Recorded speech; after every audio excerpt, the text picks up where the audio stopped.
mais ou menos óbvio, né? Se ela estiver aplicada sobre um vetor, né, que ele sozinho, ele é vertical, ou ele é um vetor induzido por um fluxo dentro do grupo G, né? Se ele estiver aplicado a um vetor induzido por um campo vetorial, induzido por um subgrupo ou um parâmetro, né? Isso já dá direto A, né?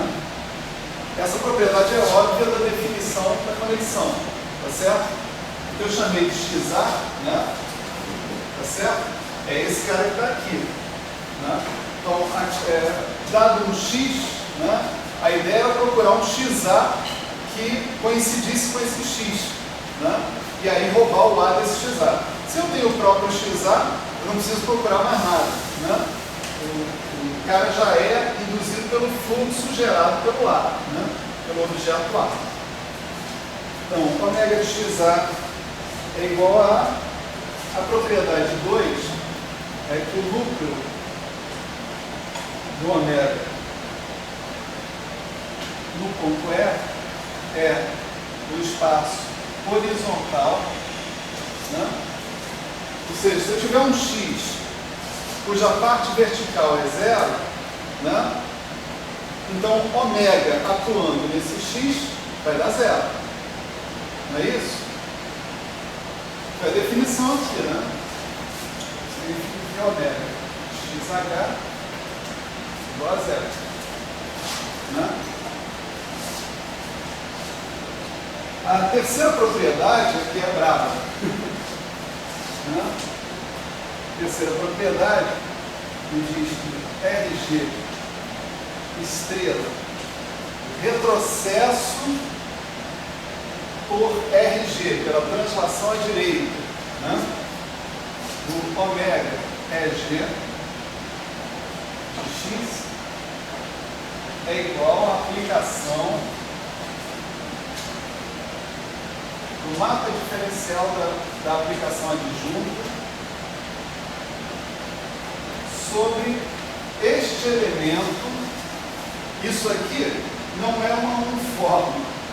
Isso aqui é ômega E de X, já é o ômega atuando num vetor e me dando o elemento do espaço tangente na identidade. Apesar da notação ser aparentemente confusa, se você olhar bem o que está em jogo, dá para identificar claramente, né? Por quê? Eu estou falando do mapa diferencial aplicado numa uniforme, isso não faz sentido. Mapa diferencial só se aplica a vetores, tá certo? Então, evidentemente eu não estou falando disso aqui aplicado numa ômega E, estou falando disso aqui aplicado nisso tudo. Então, primeiro eu aplico ômega E no X, depois eu faço o ADG a menos 1 estrela do resultado. O ômega E de X me dá o quê? Um elemento do espaço tangente na identidade do grupo G, ou seja, um vetor. Então é esse vetor que eu estou usando o ADG menos 1 para fazer a indução sobre ele, tá certo? O resultado disso é um cara no espaço tangente da identidade, tá certo?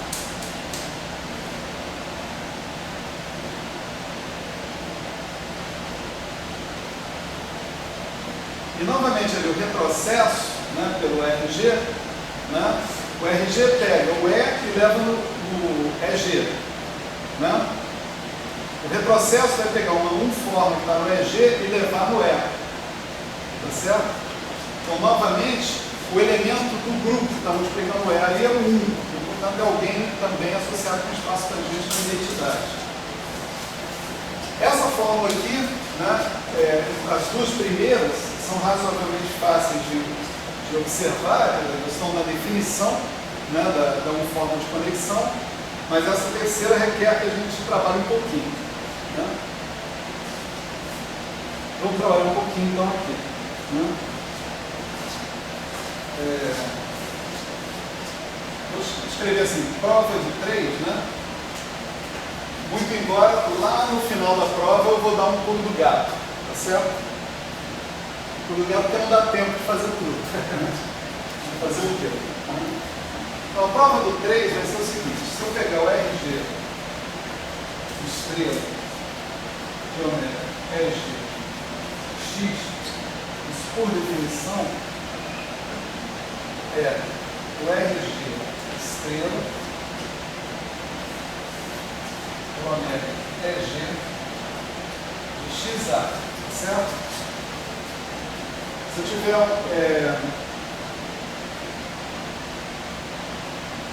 peraí, antes deixa eu falar o seguinte, né?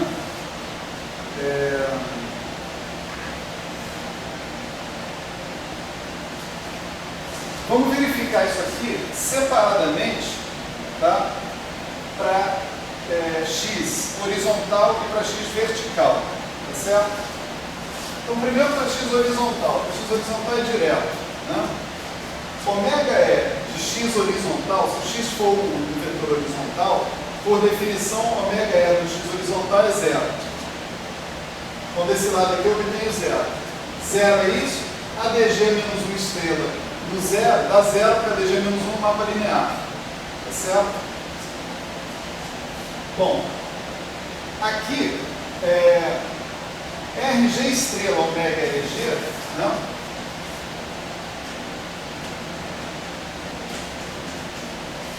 Tá certo? Isso aqui é, por definição, ômega G de RG, ômega E, G de RG estrela X. Sendo que o X é horizontal por hipótese, né?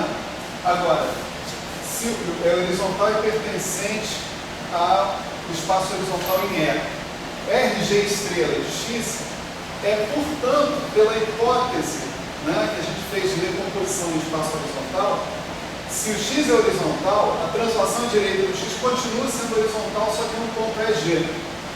Portanto, o ômega EG aplicado nesse cara horizontal em EG é zero também. Tá certo?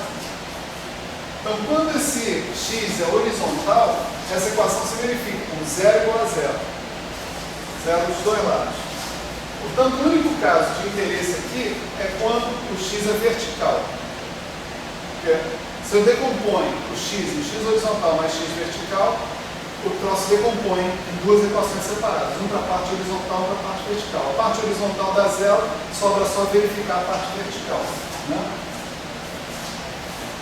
Então, se o x agora é vertical, né? Suponha x pertencente a VE. Né? Então, se o x pertence ao VE de E, então o x pode ser escrito como um certo XA, né? Como um campo vetorial induzido pela ação do subgrupo com um parâmetro, no grupo G. Né? E, usando a definição de retrocesso, isso dá ômega EG de RG estrela XA. Tá certo?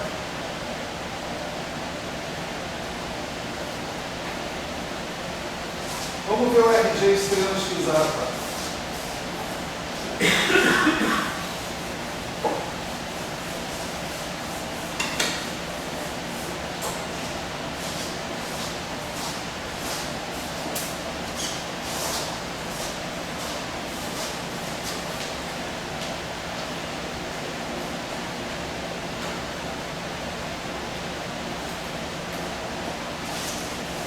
Esse cara, né, ele é um vetor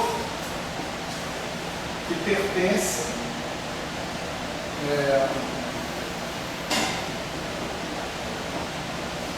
ao ponto EG. O RG, né, ele pega E e leva em EG.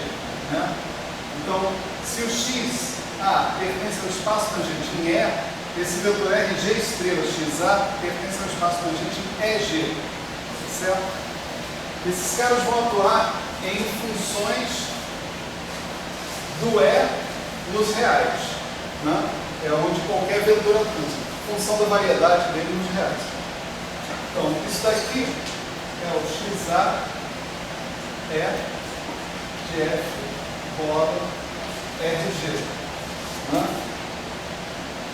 definição, mapa diferencial. Né? Eu só usei a definição. Então, isso por sua vez é definido como DDT do F, né? De quê? De E exponencial TA, né? G, RG atuando na curva, né? Que é representada pelo subgrupo com parâmetro gerado por A. Né? Isso aqui é a definição do XA. Né? Definição do XA e o XA aplicado numa função que é F composta com RG. Né? Por sua vez, isso que está aqui pode ser escrito como DDT de F de E, G menos 1, exponencial de TA, G. Onde eu só introduzi G e G menos 1. Né? Esse G menos 1 exponencial de TAG, né, é o que eu chamei de ADG menos 1 de exponencial de TA. Né?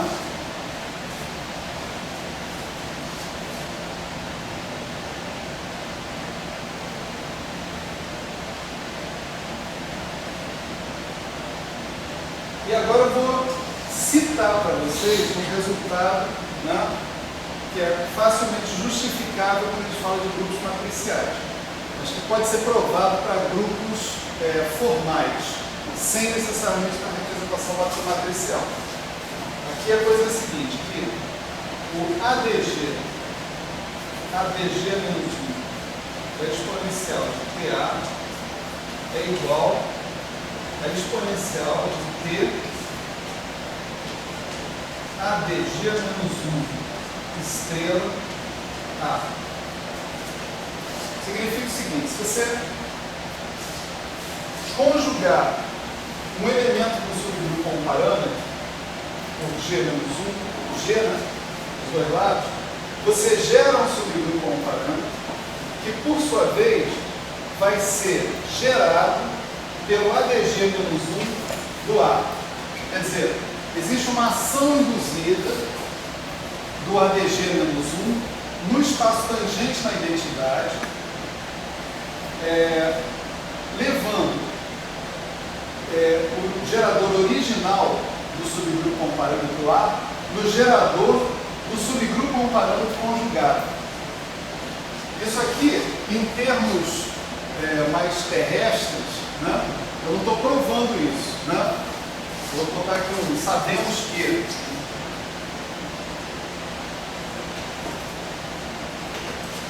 Isso em termos mais gerais quer dizer o seguinte: suponha que você tenha um grupo de Lie matricial, tá certo?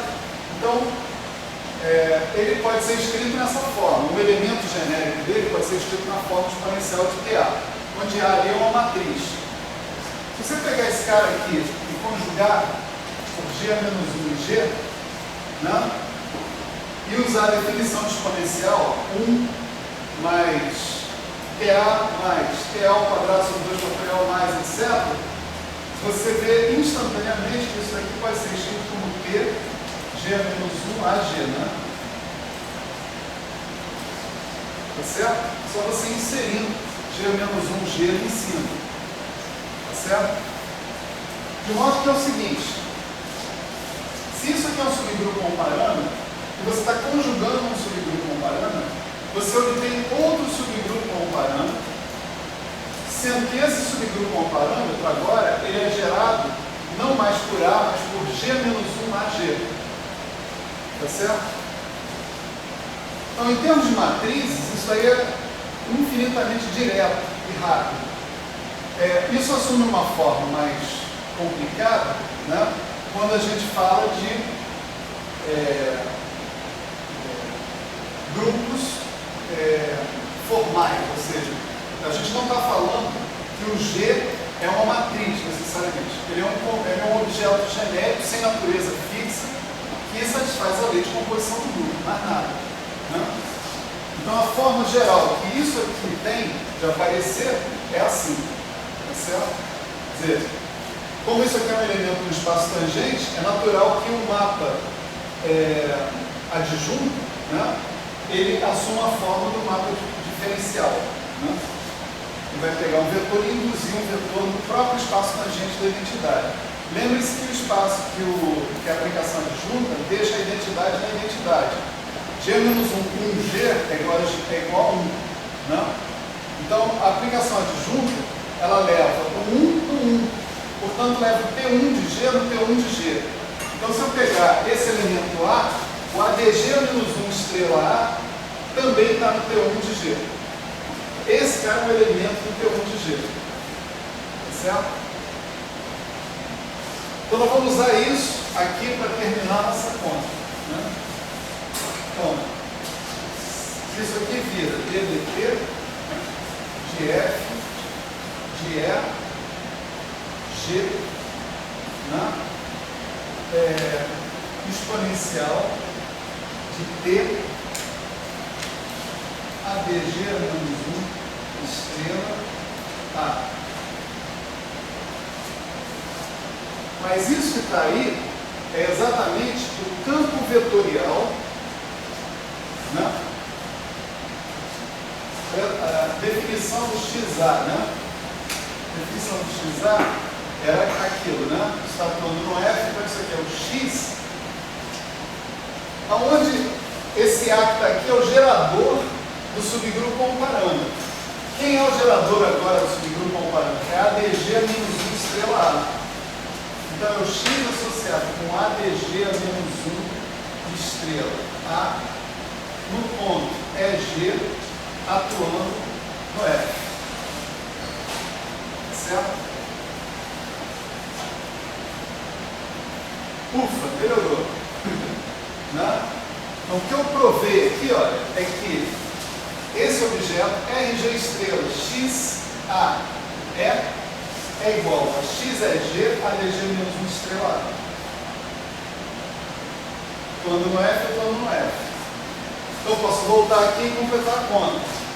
Isso daqui é o ômega, que é G, atuando no X, que é também o ponto EG, no ADG-1 estrela A.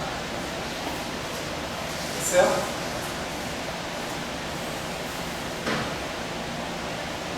Isso, pela definição do ômega, vai me dar o elemento do T1 de G, né? Então isso aqui dá ADG a -1 estrela A. Certo?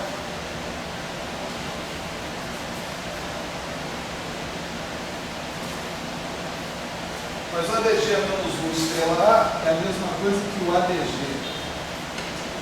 a -1 estrela ômega de XA. Né? Se eu atuar com ômega sobre XA, o que eu obtenho é o A. Tá certo? E isso é o ADG a -1 estrela ômega de X. Então, se eu comecei com um cara vertical, que pode ser escrito como XA, tá certo? Eu acabo de mostrar que para qualquer X vertical, RG estrela ômega EG é igual a ADG-1 estrela ômega, que é a propriedade 3. Isso foi mostrado para qualquer cara vertical. Para qualquer cara horizontal, dos dois lados da equação eu tenho zero. Tá certo? Então, isso é válido para os vetores verticais, é válido para os vetores horizontais, portanto é válido para todos os vetores de espaço tangente. Então aqui, X pode ser o vetor genérico do espaço tangente, do fibrado do ponto E. Tá certo?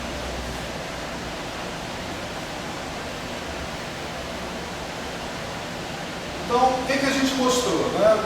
Tem muita complicação aí, muita estrela para cá, estrela para lá, né?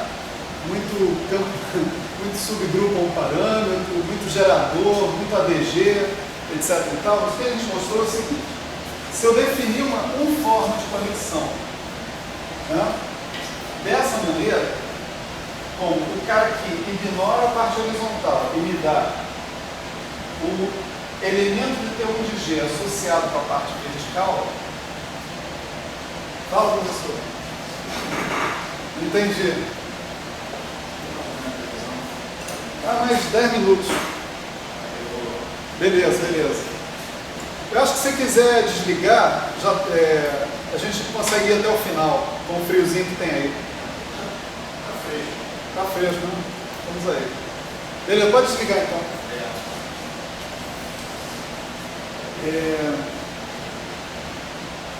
A gente viu o seguinte: se eu tiver essa definição para o Omega, para uma forma de conexão, a uma forma de conexão satisfaz automaticamente essas três propriedades. Tá certo?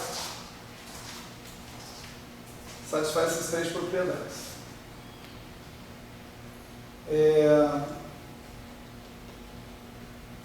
Então agora vamos mostrar um negócio que é realmente importante. E vai ser o finalzinho dessa história, por hoje. Né? O que é importante mostrar agora é o seguinte: se eu tiver essas propriedades satisfeitas, eu vou poder ter uma definição do subespaço horizontal. Eu posso definir uma forma de conexão e, através dela, definir o subespaço horizontal. Qual era o nosso problema? Nosso problema estava lá na álgebra linear. Né? Nosso problema é: eu tenho o espaço tangente no ponto E. Eu tenho o espaço vertical no ponto E. Eu quero escrever o espaço tangente com uma soma direta do espaço vertical com alguém. Tá certo? Um negócio que eu vou chamar de espaço horizontal. Né? Agora, essa coisa não é univocamente definida. Se eu defino o espaço total e um dos espaços componentes da soma direta, isso não implica na definição do outro espaço. Então eu tenho que fazer uma escolha mesmo. Eu é que tenho que escolher esse espaço horizontal. Eu que tenho que definir esse cara. Né? Então eu vou mostrar para vocês agora, rapidamente, que se eu tenho duas dessas propriedades aí, né, que estão ali, eu tenho uma definição do espaço horizontal. Se eu tiver uma forma de conexão que eu escolhi, que satisfaça duas dessas propriedades, eu vou ter uma definição de espaço horizontal. Tá certo? Portanto, quer dizer, isso é a conclusão da coisa. Agora eu vou mostrar o como, né? Mas eu quero que primeiro fique claro do que a gente está falando. Né? Portanto, todo o meu trabalho para definir o espaço horizontal se resume a dar esta forma de conexão. Exibir essa forma de conexão. Dizer quem ela é. Tá certo? O que eu estou dizendo é, dado que duas dessas propriedades, das três, estejam definidas por uma forma de conexão que eu dê, isso implica na definição de um subespaço horizontal. Tá certo? Então eu resolvo o problema que eu me coloquei lá no início da aula. Qual era o problema? Como é que eu escolho sem ambiguidades um espaço horizontal? Tá certo? Então vamos nessa. Né?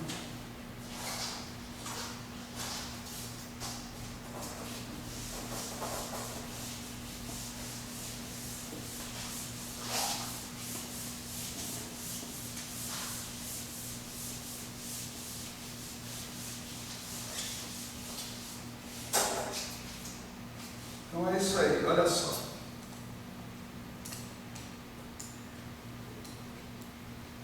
Então, hipótese. Né? Tem uma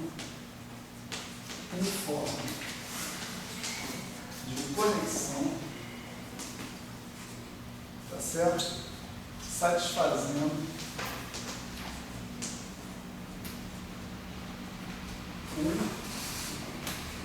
e 3. Certo?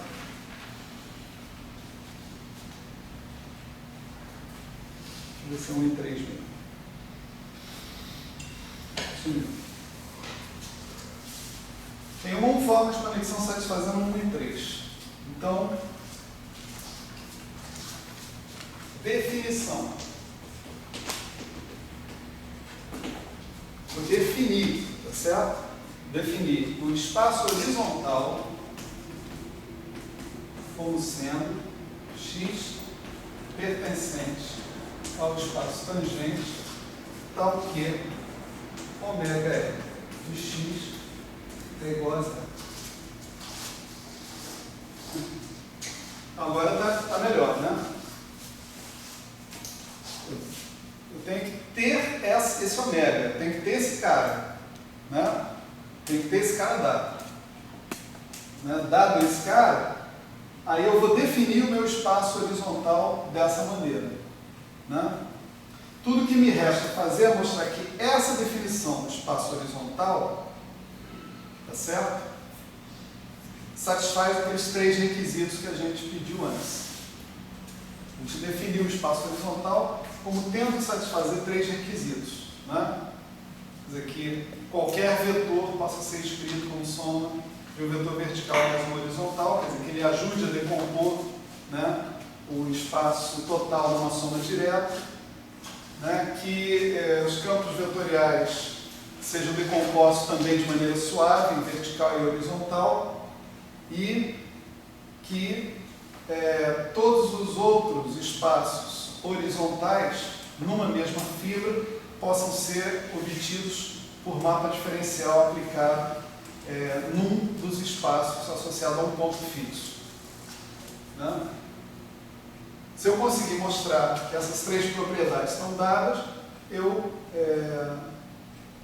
troquei o meu problema de escolher o meu espaço horizontal, definir o meu espaço horizontal, pelo problema de escrever uma forma de conexão. Tá certo? Satisfazendo aquelas 2 condições que estão lá.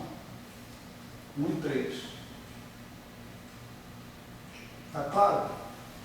Antes da gente se meter nas contas, não são tantas assim, são rápidas. Né? Nesse caso são contas rápidas.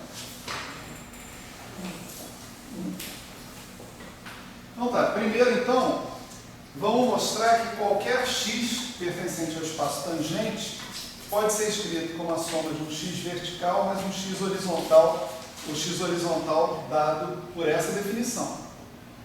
Tá certo? Então, se eu tiver um x arbitrário, aplicando ômega nesse x, né, o que eu vou obter é um A, né, em geral. Esse A é o mesmo que eu obteria se eu aplicasse o ômega num certo XA, né? Um X vertical que fosse um campo induzido gerado por um subgrupo a um parâmetro, um campo induzido por um subgrupo a um parâmetro gerado por A. Né? Como o ômega é linear, né, isso implica que o ômega de x menos xa é igual a 0. Certo? Bom, se o ômega de x menos xa é igual a 0, então eu posso dizer que x menos xa é igual a um certo xh, onde ômega atuando no xh dá 0, ou seja, um elemento do espaço horizontal. Daí, o x vira xa mais xh. Essa decomposição é única. Né? Quer dizer, dado x e dado xa, aqui eu não estou falando de espaço, estou falando de vetor. Né? O xh que eu preciso colocar aqui para completar esses caras é só um, não tem outro. Né? Então isso daí é uma soma direta. certo? Essa demonstração mostra que o TE-GE pode ser escrito como VE mais o HE. Tá certo?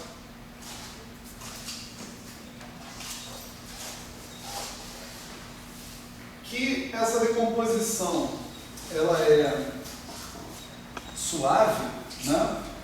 Isso diz respeito aos próprios campos vetoriais envolvidos na história, né? Porque essa correspondência do x vertical com xa é suave, né? E o ômega é, por definição, um campo de uniformes, então ele também vai produzir um resultado suave. De modo que todos os elementos aqui, se o x for um campo vetorial, está bastante claro que o xa e o xh vão ser campos vetoriais. Isso está garantido pela própria suavidade da conexão como campo que a gente pediu que ela satisfizesse, né? E a última coisa que a gente realmente precisa saber é o seguinte, se dado um elemento, né,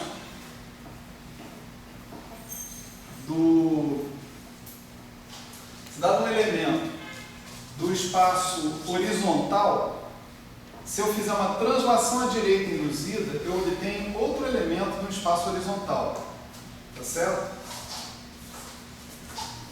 Então vamos lá. Vamos supor que x pertença a HE, que é.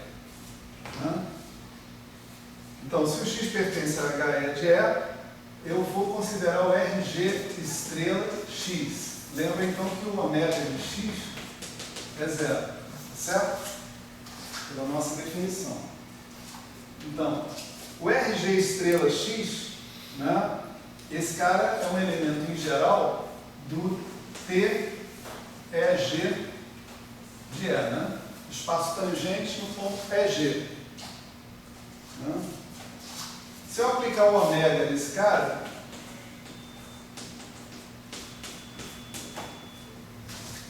o que eu obtenho? Né?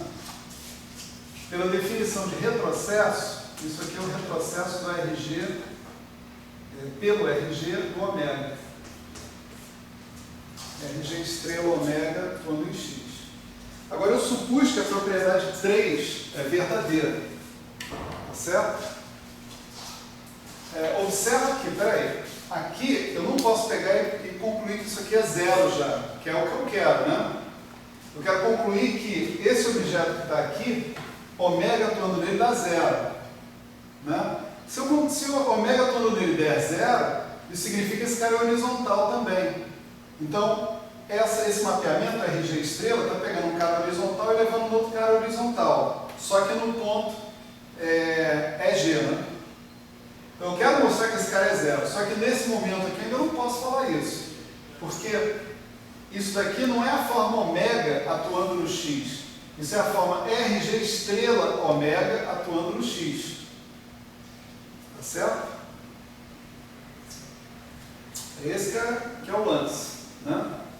Então, isso aqui é melhor colocar os pontos, né? Ômega EG, aqui é RG, ômega EG, de modo que o RG estrela ômega EG é uma uniforme em ômega em TE, né? No espaço tangente, né? No espaço cotangente.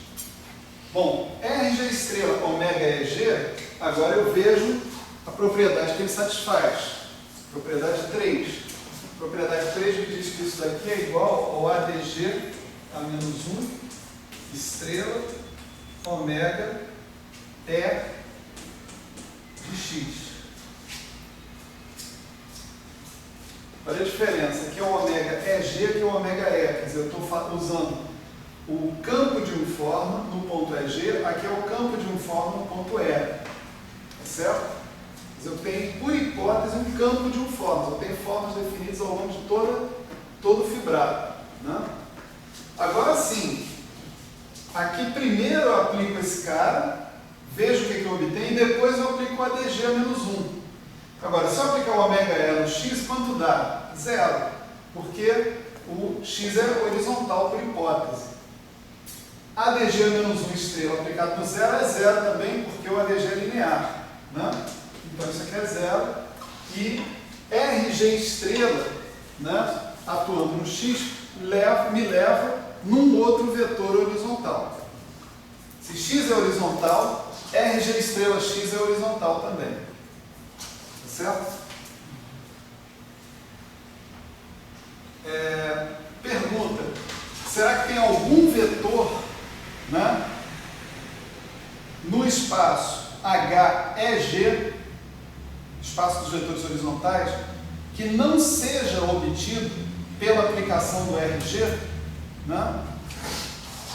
Vamos ver. Vamos supor que eu tenho um Y pertencente, né, a HEG de E. Tá certo? Eu quero saber se eu posso escrever esse Y horizontal, né? Ele é horizontal por hipótese.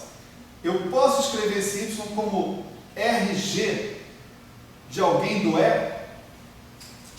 Não? Se eu puder, então eu acabei de mostrar que tem uma correspondência 1 a 1 entre todos os elementos do HE e todos os elementos do HEG. E essa correspondência é feita pelo RG estrela. Tá certo? Então, o que eu vou mostrar aqui é que, dado Y arbitrário horizontal, só que em EG, existe um cara em E que eu posso levar nele. Muito fácil. Né? Olha só. Toma o X dado por RG estrela, RG a menos 1 estrela Y. Tá certo? Se o Y é horizontal, tá certo? O que a gente acabou de provar aqui é que o RG estrela, RG a menos 1 estrela do Y também é horizontal. Porque não interessa por G menos 1, né? Se o Y é horizontal, esse cara é horizontal. Então esse X é horizontal, né? E se eu aplicar o RG estrela no X, isso aqui é a mesma coisa que o RG estrela, RG a menos 1 estrela, Y, e isso daqui dá RG composto com RG a menos 1, tudo isso estrela, isso dá identidade estrela Y, que é o próprio Y. Tá certo? Portanto, dado um Y pertencente ao HEG, existe um X pertencente ao HE, tal que eu aplico o RG estrela sobre o X e eu chego no Y. Tá certo? Então eu tenho uma correspondência 1 a 1, que é o terceiro requisito para a definição do espaço horizontal. Né? Todo mundo do espaço REG, do espaço HEG de E, é obtido como ação induzida do RG estrela sobre alguém do espaço HE de E. Tá certo? Então isso aqui fechou a brincadeira, né? Se eu tiver, né, uma forma de conexão satisfazendo isso aqui e isso aqui, eu tenho uma definição do espaço horizontal. Eu defino o espaço horizontal como sendo o kernel dessa forma de conexão. Tá certo? Os vetores tais que ω sobre eles dá zero. Muito prazer. Conexão, galera, conexão. Né? Isso aí.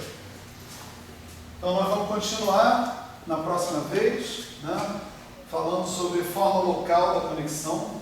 E aí a gente vai ver que a conexão vai começar a se aproximar da conexão que a gente conhece das teorias de gauge. Tá certo? Essencialmente.